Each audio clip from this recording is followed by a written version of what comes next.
So let's talk about vitamins. Yes. Vitamins can really help right now. I know we were talking earlier about that. So tell us about some vitamins we should be taking right now. I would say the number one vitamin that I would recommend is vitamin D, because it's not an easy one to get from our food supply. And this second, or maybe the best place to get it is from the sun, but a lot of people are staying indoors, yeah. so they're not getting exposure like they might have during the middle of the summer.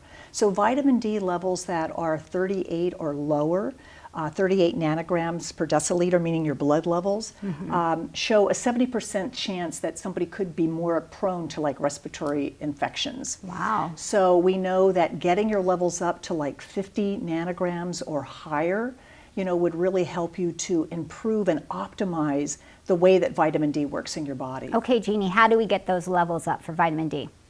Yeah, I would say, in our practice, we find, because we test everybody, we find that many people need to take a supplement. Okay. So, depending on what somebody's dose is, so what somebody's level is. So, for example, if Doc saw somebody with a 38, he would probably put them on 5,000, maybe even up to 10,000 international units of vitamin D.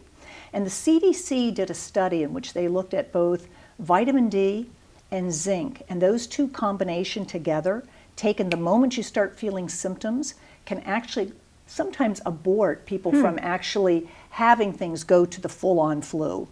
So, I think vitamin D would be a great place for most people to start. And you have, I think, a bottle here of vitamin D. Yeah, exactly. Is this something we can get at the pharmacy? Or? Yeah, vitamin D is easy. I mean, I have to Okay. be honest, I was over at Whole Foods and, most of their vitamins are low, so you might have to go online to get this, but, Rite Aid and CVS here in El Segundo, not CVS, but Rite Aid and certainly has vitamin D, so you might be able to just find it locally. Right, and vitamin D, we're talking about vitamin D because vitamin D helps boost the immune system, right? Well, a couple things to think about. We used to think of vitamin D as a vitamin. However, now we think of it more as a hormone, and it actually works as like the CEO of your immune troops. Oh. So it's actually giving direction to each of the different branches of your immune system to help them upregulate so that it's able to go ahead and do its job. And the last thing I'll just say about vitamin D that's pretty impressive, and that is that it actually can either turn off or turn on 400 different genes that are associated with so many different issues. Wow.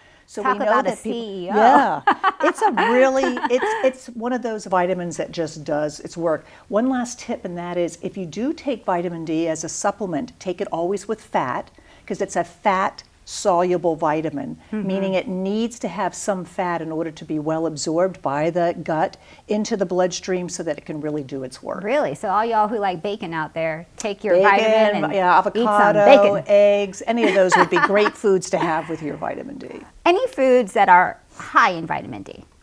Yeah, mushrooms are, you can get it in salmon, you can get it, a little bit of it in eggs. It's not going to be one of those ways where you're going to be able to meet your needs. Okay. Unfortunately, it's so just... supplement is the way to go for this. Actually, you could get it like in cod liver oil. Okay. A lot of us maybe will use that as... Who likes I love cod that liver face. oil? So cod liver oil is high in vitamin A and vitamin D. Okay, good to know. Jeannie, is there a website our viewers can refer to just get more information about what we talked about today? Oh, sure. It's the Nourishing Wellness Medical Center, so www.nourishingwellness.com. And we'd be happy to answer any questions. So people can just go ahead and send a question if you're interested, and I'll be glad to answer it for you. Oh, how convenient. Thank you. And bet. thank you for being here today. Thank you. I totally enjoyed Oh, it. I had such a good time. You're very welcome. And don't forget to check out elsegundo.org for all the latest and accurate information on COVID-19.